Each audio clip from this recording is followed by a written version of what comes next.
ಭಾರತದಲ್ಲಿ ಪವಿತ್ರವೆನಿಸಿದ ವಂಶ ಗಾಂಧಾರ ವಂಶ. ಆ ವಂಶದಲ್ಲಿ ಜನಿಸಿದವನೇ ಈ ಶಕುನಿ.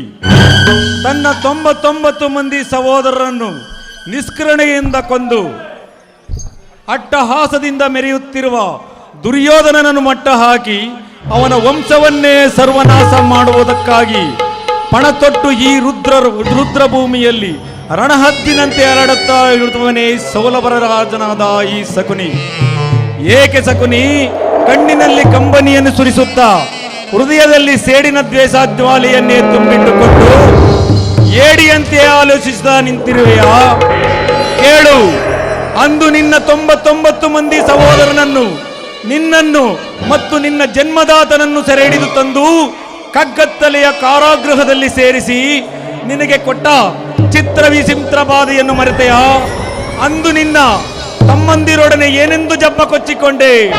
ಆ ದುರ್ಯೋಧನನ 98 ಮಂದಿ ಸಹೋದರನನ್ನು ರುಂಡ ಮುಂಡಗಳನ್ನು ಈ ಕುರುಕ್ಷೇತ್ರದ ರಣಮಾರಿಗೆ ತುಂಡು ತುಂಡಾಗಿ ಕತ್ತರಿಸಿ ಚೆಂಡಾಡಿ ರಕ್ತದ ಮಡುವಿನಲ್ಲಿ ಮುಳುಗಿಸಿ ಎಂದು ಹೇಳಿದೆಯಲ್ಲವೇ? ನೀನು ಮಾಡಿದ ಶಪಥವೇನಾಯಿತು? ಏನಾಯಿತು ನಿನ್ನ ಶಪಥ? ಏನಾಯಿತು? ಏನಾಯಿತು? ಏನಾಯಿತು? ಏನಾಯಿತು? ಏನಾಯಿತು? ಏನಾಯಿತು? ಸತ್ತು ಸತ್ತು ಏಕೆ ಕುಕ್ಷಿ ಬಗೆವ ಕುಹಕ ಕಂಠದ ಕರ್ಕಸ ಕೇಕೆ? ಏಕೆ ಪ್ರಳಯಾಗ್ನಿ ಜ್ವಾಲೆಯನ್ನು ಪ್ರಚೋದನೆಗೈವ ಪ್ರಚಂಡ ಮಾರುತ ತಾಂಡವ ಅಖಂಡ ಭರತ ಖಂಡಕ್ಕೆ ಪ್ರಚಂಡ ಕುಹಕ ಕುಕ್ಷಿ ಬಗೆವ ನಿಪುಣ ಏ ಸೌಬಲ ರಾಜ ಶಕುನಿಯೊಡನೆ ಸರಸ? ನನ್ನ ವಂಶಕ್ಷಯಕ್ಕೆ ಕಾರಣಕರ್ತನಾದ ಏ ದುರ್ಮತ್ತ, ದುರ್ಜಾತ, ದುರ್ಯೋಧನ, ನಿನ್ನ ಕತ್ತಲೆಯ ಕಾರಾಗೃಹವನ್ನು ನಾನಿನ್ನು ಮರೆತಿಲ್ಲ. ನಿರಪರಾಧಿಗಳಾದ ಗಾಂಧಾರ ವಂಶೋದ್ಧಾರಕರಾದ ನನ್ನ 99 ಮಂದಿ ತಮ್ಮಂದಿರು ಮತ್ತು ನನ್ನನ್ನು ನಿನ್ನ ಕತ್ತಲೆಯ ಕಾರಾಗೃಹದಲ್ಲಿ ಬಂಧಿಸಿ ದಿನಕ್ಕೊಂದು ಇಡಿಯನ್ನ ಒಂದು ಒಳಲೆ ನೀರನ್ನು ಕೊಡ್ತಿದ್ದೆ. ಆದರೆ ಆ ನನ್ನ ಸಹೋದರರೆಲ್ಲರೂ ಆ ಇಡೀ ಕುಡನ್ನು ನನಗೆ ಕೊಟ್ಟು ಅವರೆಲ್ಲರೂ ಉಪವಾಸ ಮಾಡಿ ಒಬ್ಬೊಬ್ಬರಾಗಿ ಸತ್ತರು.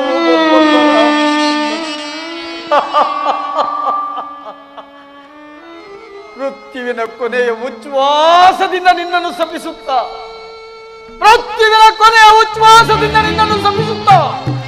ಆ ಘೋರ ಹಿಂಸೆಯ ಪ್ರತಿ ಸಂಹಾರವನ್ನು ನನಗೊಪ್ಪಿಸಿ ಸತ್ತರು.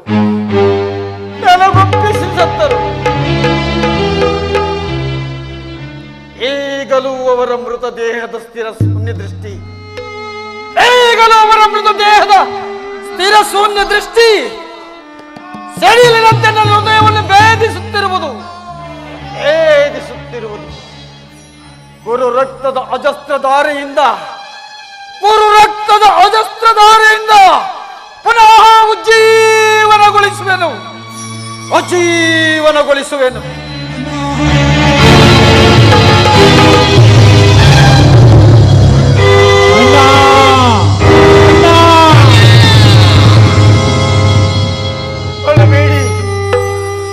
ಅಳಬೇಡಿರಿ ನನ್ನ ಕರುಳಿನ ಕೂಗುಗಳೇ, ಅಳಬೇಡಿರಿ ಎನ್ನ ಪುತ್ರ ಮಿತ್ರ ಬಂಧು ಬಾಂಧವರೇ, ಅಳಬೇಡಿರಿ.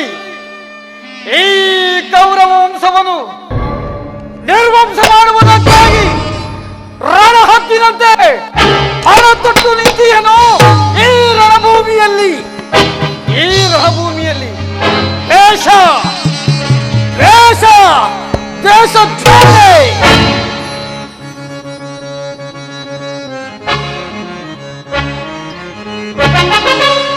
ತಗ ತಗ ತಗ ತಗ ತಗ ಸುತ್ತಲಿದೆ ಲೋಕ ಕರೋಳೆ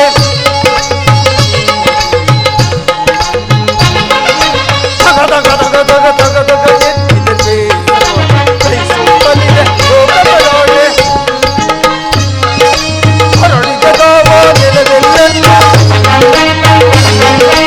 ಹರಡಿಗದಾವ ನೆಲವೆಲ್ಲೆಲ್ಲೂ ಉಳಿವುದಂತು ನೀ ಗುರುವಂಶಜರು ಉಳಿವುದಂತು ನೀ ಗುರುವಂಶಜರು ಸಗದಗ ನೆತ್ತಿದೆ ಸುತ್ತಲಿದೆ ಲೋಕ ಕರೋಳೆ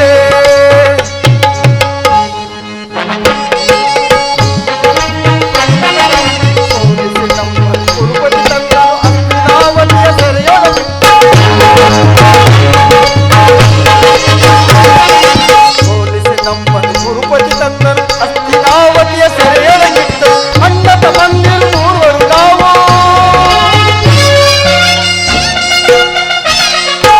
ಅಣ್ಣತ ಮಂದಿರು ಮೂರುವರು ನಾವು ನಮಗೊದಗಿತು ಸೆರೆ ಮನೆಯೊಳು ಸಾವು ನಮಗೊದಗಿತು ಸೆರೆ ಮನೆಯೊಳು ಸಾವು ಅದಕ್ಕೆ ನೆತ್ತಿದೆ ದೇಶವ ಸುತ್ತಲಿದೆ ಲೋಕ ಕರೋಳೆ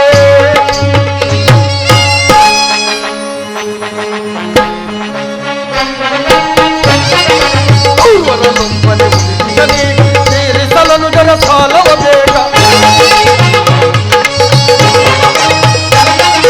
ಪೂರ್ವರಲ್ಲೊಬ್ಬನೇ ಉಳಿದಿದನೀಗ ತೀರಿಸಲನು ಜನ ಸಾಲವ ಬೇಗ ನಮ್ಮರವಾಗುವುದೆಂದರೆ ಸೇಡು ಸೇಡು ಸೇಡು ಸೇಡು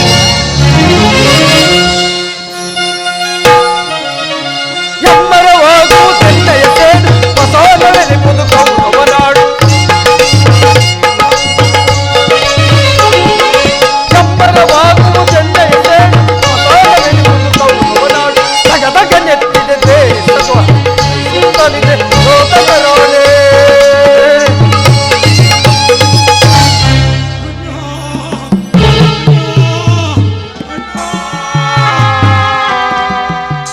ಅಳಬೇಡಿರಿ ಅಳಬೇಡಿರಿ ಅಳಬೇಡಿರಿ ನನ್ನ ಅತಭಾಗ್ಯ ಸಹೋದರರೇ ಅಳಬೇಡಿರಿ ದುರ್ಯೋಧನನ 98 ಮಂದಿ ತಮ್ಮಂದಿರ ಚಿನ್ನ ರುಂಡ ಮುಂಡಗಳಿಂದ ನರಕದಲ್ಲಿ ನಿಮ್ಮ ನಿರಾಜನವನ್ನು ಮಾಡಿಸುವೆ ವಿರಾಜನವನ್ನು ಮಾಡಿಸುವೆ ಎಲೆಬೆಲವೋ ದುರ್ಮತ್ತ ದುರ್ಜಾತ ದುರ್ಯೋಧನ ಕೇಳು ನಿನ್ನಂತೆಯೇ ಅಖಂಡ ಭರತ ಖಂಡವನ್ನೆಲ್ಲ ಏಕಚಕ್ರಾಧಿಪತಿಯಾಗಿ ಆಳಬೇಕೆಂದಿದ್ದ ನನ್ನ ಆಸೆ ನಿರಾಸೆಯಾಯಿತು.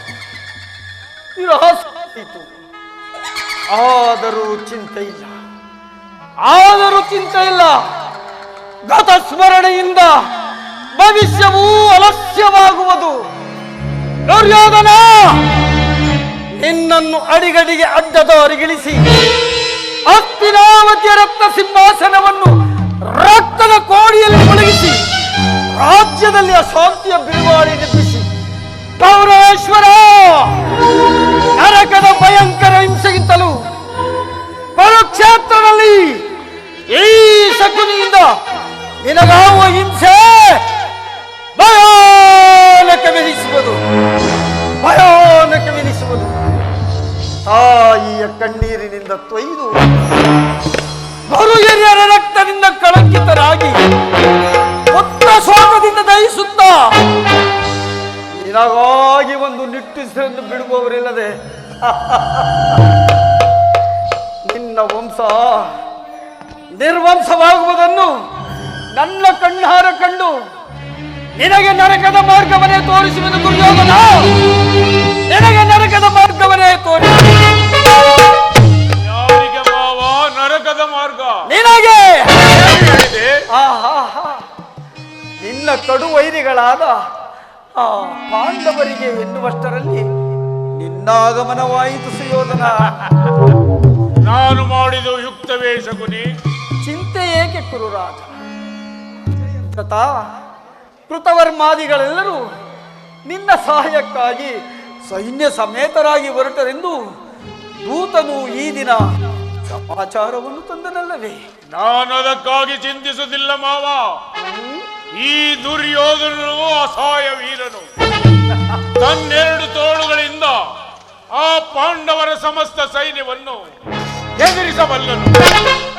ಆದರೆ ಜ್ಞಾತಿ ಹಿಂಸೆ, ಸ್ವಯುಕ್ತ ಕಲಹ ಇದು ಉಚಿತವೇ ಶಕುನಿ? ಆ ದಿನ ನಾನು ದ್ವಾರಕೆಗೆ ಹೋದಾಗ ಯುದ್ಧವು ಅಧರ್ಮವೆಂದು ಕೃಷ್ಣನು ಎಷ್ಟು ವಿಧವಾಗಿ ಹೇಳಿದರು, ನಾನು ಅವನ ಮಾತುಗಳನ್ನು ನಿರಾಕರಿಸಿದೆನು. ಕೃಷ್ಣನು ಕ್ಷತ್ರಿಯ ಜಾತಿಯ ಪರಮ ವೈರಿ. ಅವನ ಮಾತು ಪರಿಗ್ರಹವಲ್ಲ ಸುಯೋಧನ, ಅವನ ಮಾತು ಪರಿಗ್ರಹವಲ್ಲ.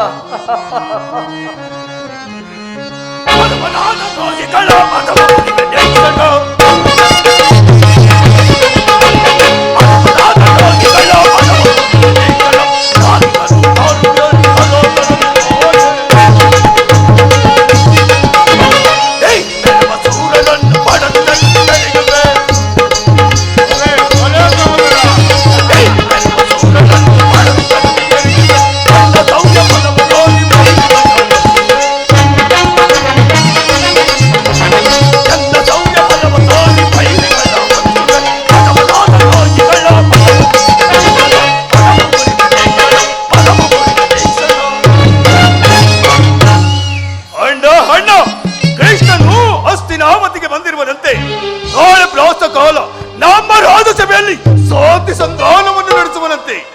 ಏನು? ಕೃಷ್ಣನು ಹಸ್ತಿನಾವತಿಗೆ ಬಂದಿರುವನೆ?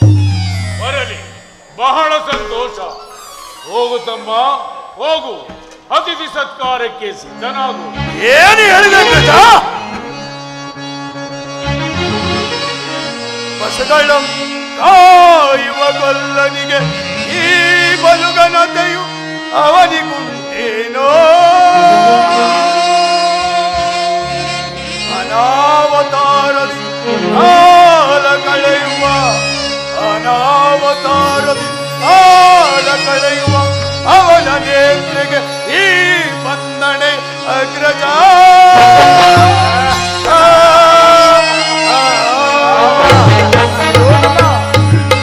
ಅಗ್ರಜ, ಆ ದರ್ಪಿತ ಗೋಪಾಲನು ನಮ್ಮ ಸತ್ಕಾರವನ್ನು ನಿರೀಕ್ಷಿಸುವುದಿಲ್ಲ. ಈಗಾಗಲೇ ರಾಜಪ್ರಸಾದವನ್ನು ದಾಟಿ ಆ ದರಿದ್ರ ವಿದುರನ ಮನೆಯನ್ನು ಆಶ್ರಯಿಸಿರುವನು. ಎಷ್ಟೊಂದು ಹೇಳನ ಅಗ್ರಜ, ಇದು ಎಷ್ಟೊಂದು ಹೇಳನ. ಅವಹೇಳನವಲ್ಲ ಪ್ರಿಯ ಸಹೋದರ, ಯದುಪತಿಯು ಭಕ್ತರ ಪರಾಧೀನ. ವಿದುರನಂತ ಭಕ್ತರು ಅವನಿಗೆ ಮತ್ಯಾರಿರುವರು? ಈ ದಿನ ಭಕ್ತರ ಸತ್ಕಾರವನ್ನು ಸ್ವೀಕರಿಸಿ ನಾಳೆ ನಮ್ಮ ಮಂದಿರಕ್ಕೆ ಬಂದೇ ಬರುವನು. ನೀನು ಚಿಂತಿಸಬೇಡ, ಹೋಗು ತಮ್ಮ, ಹೋಗು. ಧ್ವಂಸ ಮಾಡುವ ಧ್ವಂಸ ಮಾಡುವ ಧೈರ್ಯನೆನ್ನಯ ಶೌರ್ಯದಿಂದಲೇ ಧ್ವಂಸ ಮಾಡುವ.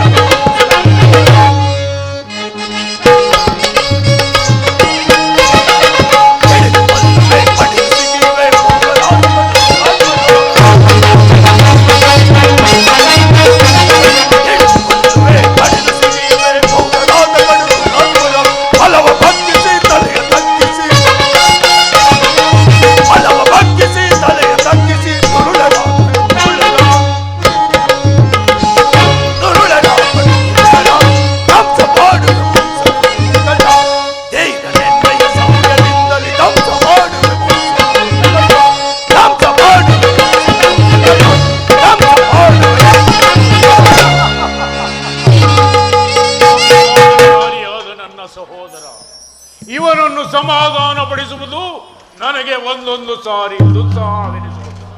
ಈಗೇನು ಮಾಡುವುದು ಶಕುನಿ? ಕೃಷ್ಣನ ಸಂಧಾನಕ್ಕೆ ಸಮ್ಮತಿಸುವುದು ಅಥವಾ ಬೇಡವೋ? ನೀನೇ ಹೇಳು.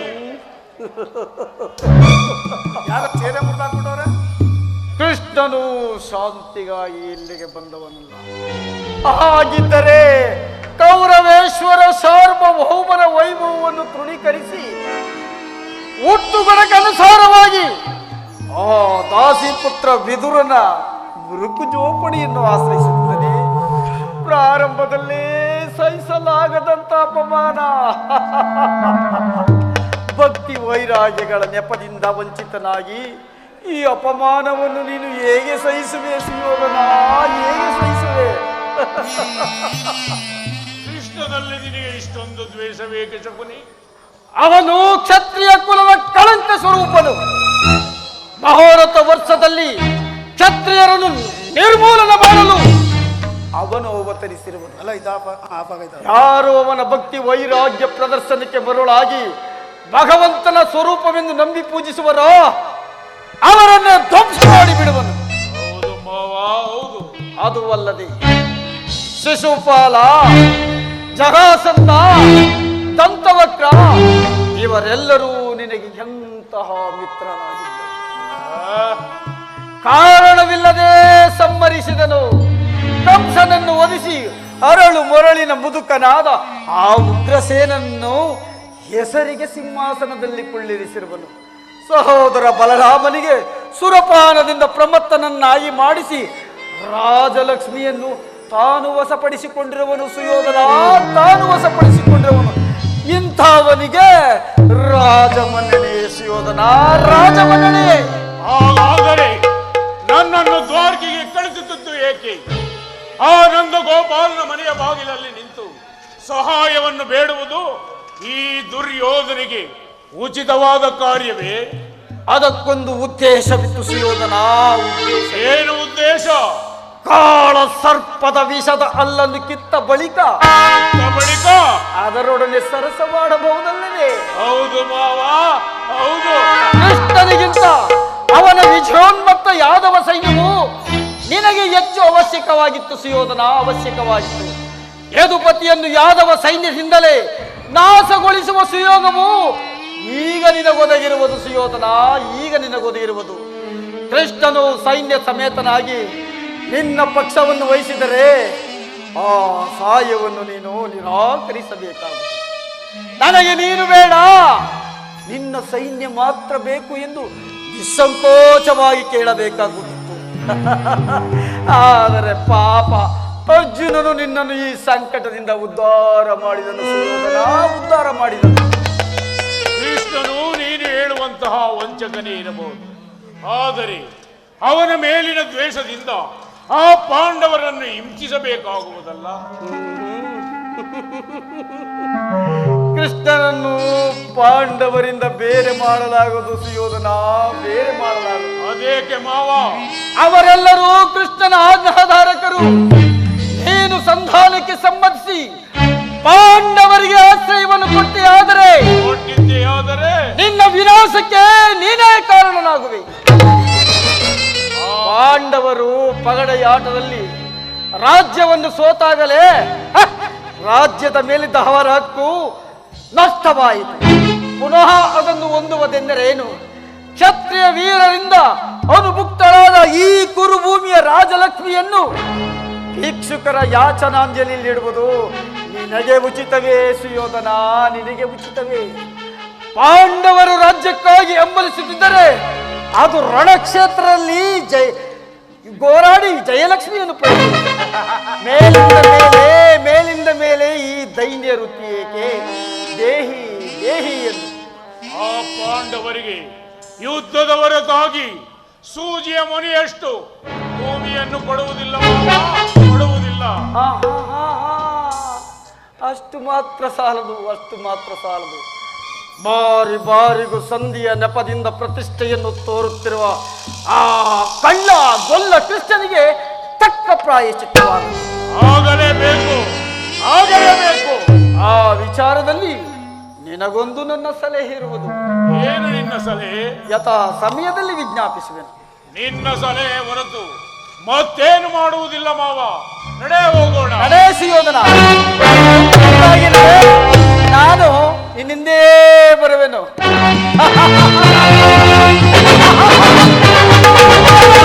ಕುರುಡನ ಮಗನೇ, ಈ ಶಕುನಿ ಎಂಬ ಮೂರಕ್ಷರದ ಅರ್ಥವೇನಾದರೂ ನಿನಗೆ ತಿಳಿದಿರುವುದೇನೋ ಕೂಡ.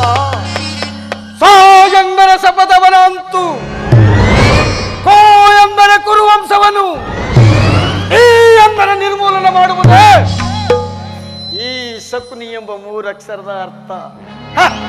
ನಾನೆಂದು ನಿನ್ನ ಅರಮನೆಗೆ ಕಾಲಿಟ್ಟೆನೋ, ನಾನೆಂದು ನಿನ್ನ ಅರಮನೆಗೆ ಕಾಲಿಟ್ಟೆನೋ ಅಂದೇ ಕಾಗಿಯೊಕ್ಕ ಮನೆ ಆಯಿತು. ಇಂದು ಈ ಅರಮನೆ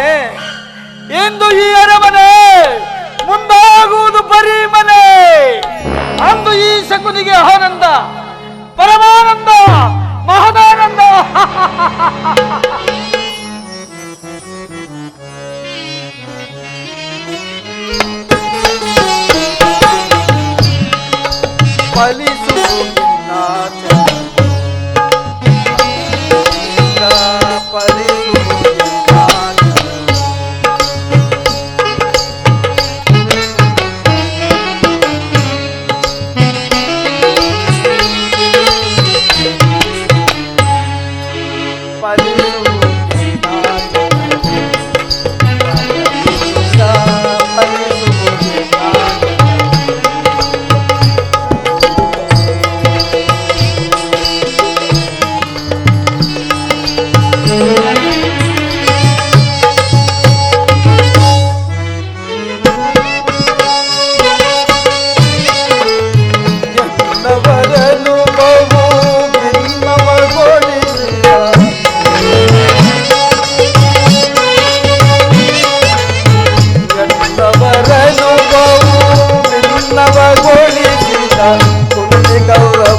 ಸ್ವಲ್ಪ ಇಲ್ಲಿ ಹೇಳ್ದೆ ಸಾಕು.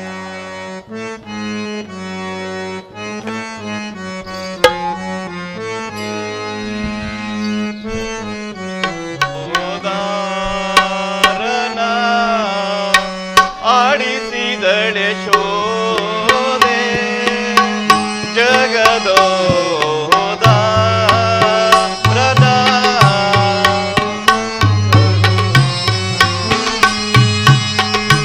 ಜಗದೋ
ಆಡಿಸಿದಳೆ ಶೋಧೆ ಜಗದೋದಾರನ.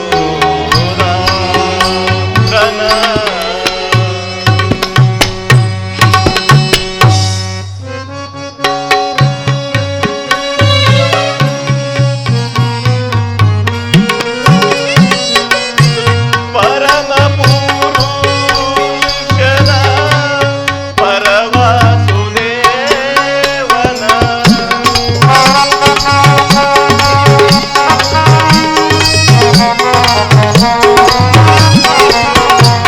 ಪರಮ ಪುರುಷನ ಪರವಾಸುದೇವನ ವಸುದೇವತನಯನ ಆಡಿಸಿದಳೆ ಶೋಧೆ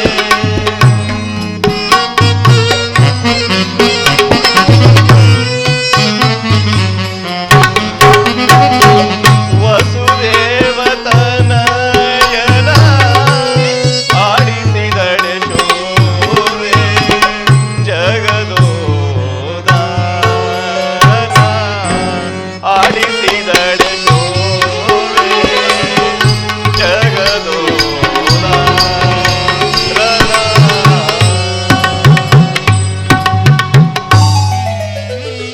ಪರಮಾತ್ಮ ವಾಸುದೇವ, ನಿನ್ನ ಮಂಗಳ ಸ್ವರೂಪವನ್ನು ನೋಡಲು ಎಷ್ಟು ದಿನದಿಂದ ಕಾತುರನಾಗಿ ಕಾಯ್ತಿದ್ದೆ. ನಾನು ಮಾಡಿದ ನಿಶೇಷ ಫಲವು, ನಾನು ಮಾಡಿದ ಕರ್ಮ ಫಲವು ನಿಶೇಷವಾಗಿ ತೀರಿ ಆ ಮಹಾಮಹಿಮನು ಬಂದು ನನಗೆ ದರ್ಶನವನ್ನು ಕೊಡುವನೆ. ಆ ಮಂಗಳ ಸ್ವರೂಪನನ್ನು ನೋಡಲು ಯೋಗಿಗಳು ತಪಸ್ಸನ್ನಾಚರಿಸಿ ಬಳಲುತ್ತಿರುವವರು. ಇನ್ನು ಆ ಮಹಾಪುರುಷನ ದರ್ಶನವು ನನಗೆ ಎಂದಿಗೆ ಲಭಿಸುವುದೋ ಕಾಣೆನಲ್ಲ. ಇರಲಿ, ಪರಮಾತ್ಮನನ್ನು ಆರಾಧಿಸುವೆನು.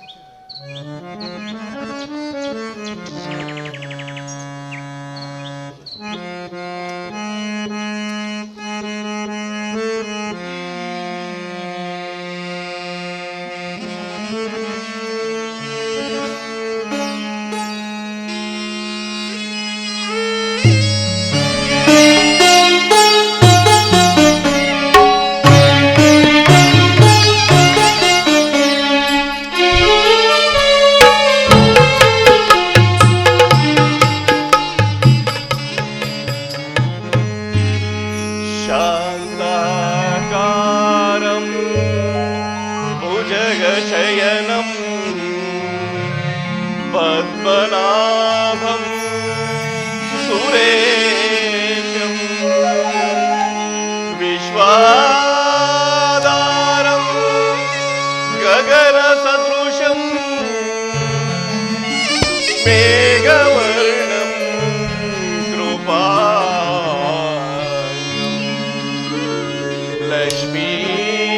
लक्ष्मीकान्त कमलनयनं योगिरुड्याणगम्यं वन्दे विष्णु भवभयहरणं सर्वलोकैः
ಗೋಪಾಲ, ವಾಸುದೇವ,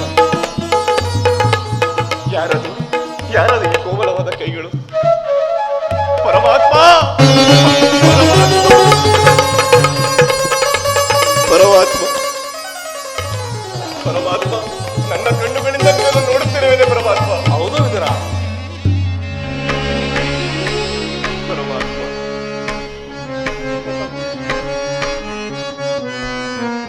ಕೃಷ್ಣಮೂರ್ತಿ ಕಣ್ಣ ಮುಂದೆ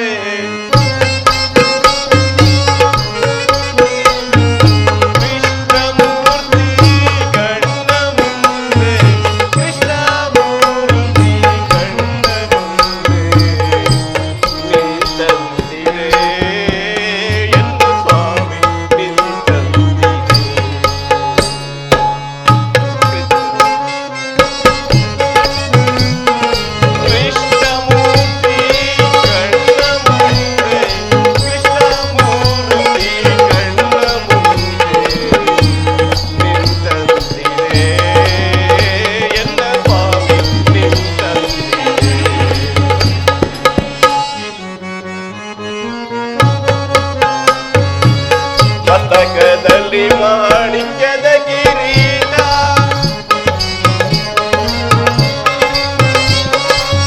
ಮಸ್ತಕದಲ್ಲಿ ಮಾಣಿಕ್ಯದ ಕಿರೀಟ, ಕಸ್ತೂರಿ ತಿಲಕದಿ ಹೊಳೆವಲಲಾಟ,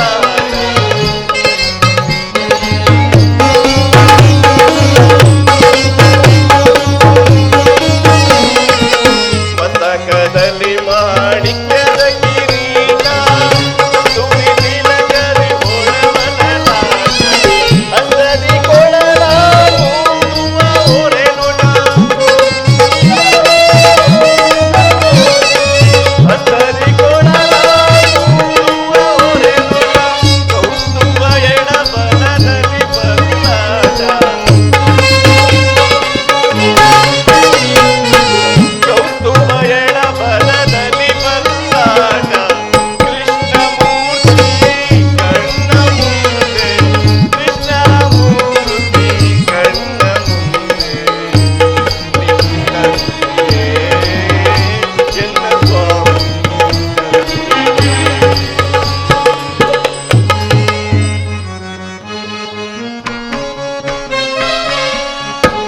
ಗಮಗಮಿಸುವ ಸೊಬಗಿನ ಸುಳಿ ಕುರುಳು,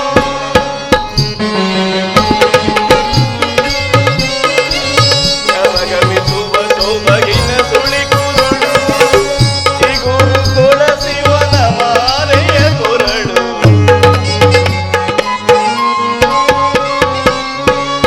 ಗಮಗಮಿಸುವ ಸೊಬಗಿನ ಸುಳಿ ಕುರುಳು, ಚಿಗುರು ತುಳಸಿವನ ಮಾಲೆಯ ಕೊರಳು, ಬಗೆ ಬಗೆ ಒಂದು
ದೇವಿಯ ದರ್ಶನದಿಂದ ನಾನಿಂದು ಪರಮಧನ್ಯನಾದೆನು ತಂದೆ, ಪರಮಧನ್ಯನಾದೆನು. ನಿನ್ನ ಕೊಂಡಾಟವು ಆಗಿರಲಿ. ನಾನು ಬಹಳ ದೂರದಿಂದ ನಡೆದು ಬಂದಿರುವೆನು.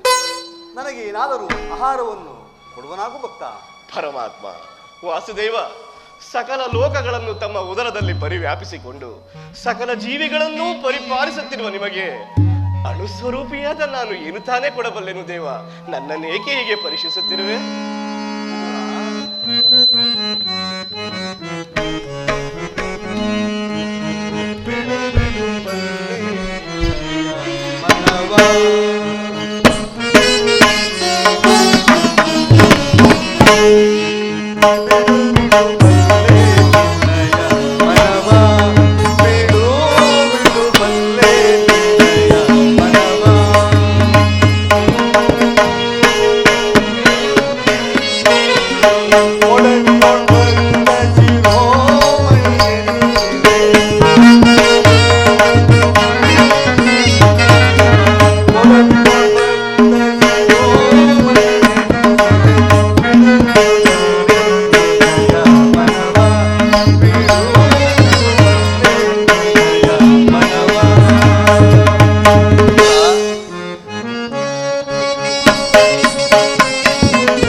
ನಿನ್ನ ಭಕ್ತಿಗೆ ಮೆಚ್ಚಿದೆನು.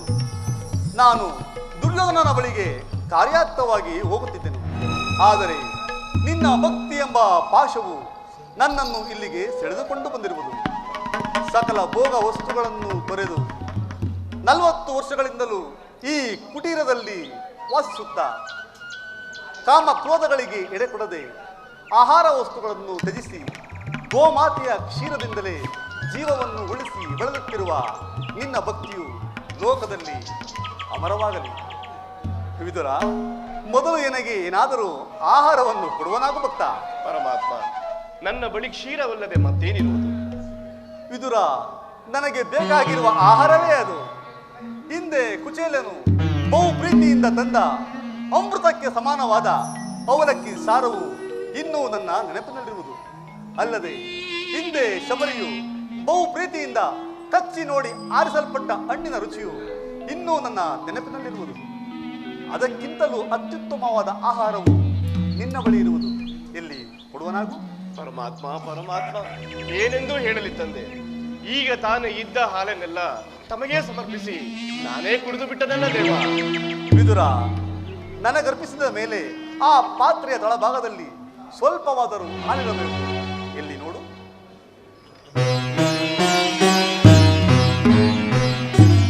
ಪರಮಾತ್ಮ, ನನ್ನ ನಾಲಿಗೆಯಿಂದ ಅಸತ್ಯವನ್ನು ನುಡಿಯಬಲ್ಲೆನೆ. ಇದರಲ್ಲಿ ನಿಮ್ಮ ನಾಲಿಗೆಯೂ ಸಹ ನೆನೆಯುವಂತಿಲ್ಲ.